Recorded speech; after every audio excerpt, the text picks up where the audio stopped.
Isa ka menor de edad dakop sa bypass operation yagin patigayon sa Police Station 2. Pamilya gin kakibot ang iligal nga operasyon sang ila bata.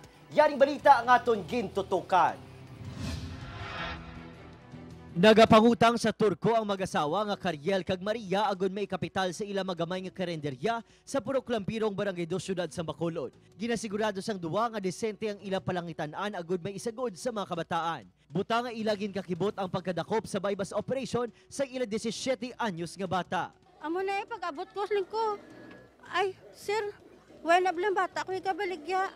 Kaya nga ginpadalag ko sila sa negosyo ng insakto. Nakibot lang kami nga amo nga gindakop siya. Hindi ko nga gindakop siya kay wala man na sa kabligya nga gakuha man gani sila pagkaon sa amon di kay mayo man nga amon baligya di.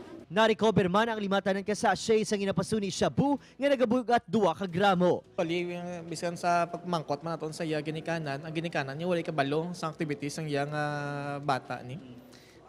Amo gina-remind man namon ang mga ginikanan nga dapat i-supervise man nila ilang mga kabataan. Dugang ni Estopa, apisar sang panindugan sang ginikanan, malawig na ginamonitor ang iligal nga operasyon sang minor nga subong nahunong sa Social Development Center sang syudad sa Bacolod.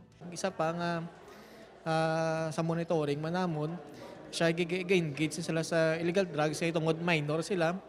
Abi nila hindi sila madakpan or hindi sila mapriso. Kag takapatigayon naman kami nga makafile isang nakaigo nga kaso ni against siya ni sa pagbaylar sang RA 9165. May mensahe naman ang amay sang suspect sa kapulisan dala sa kakulba para sa iya bata nga grade 5 lamang ang natapusan bangod nabuyo sa barkada. Amo na yun kung pwede tani mapasensya lang siya bla mapatawa lang. Pod si Reynald Castillo, Adrian Prietos. 1 Western Visayas.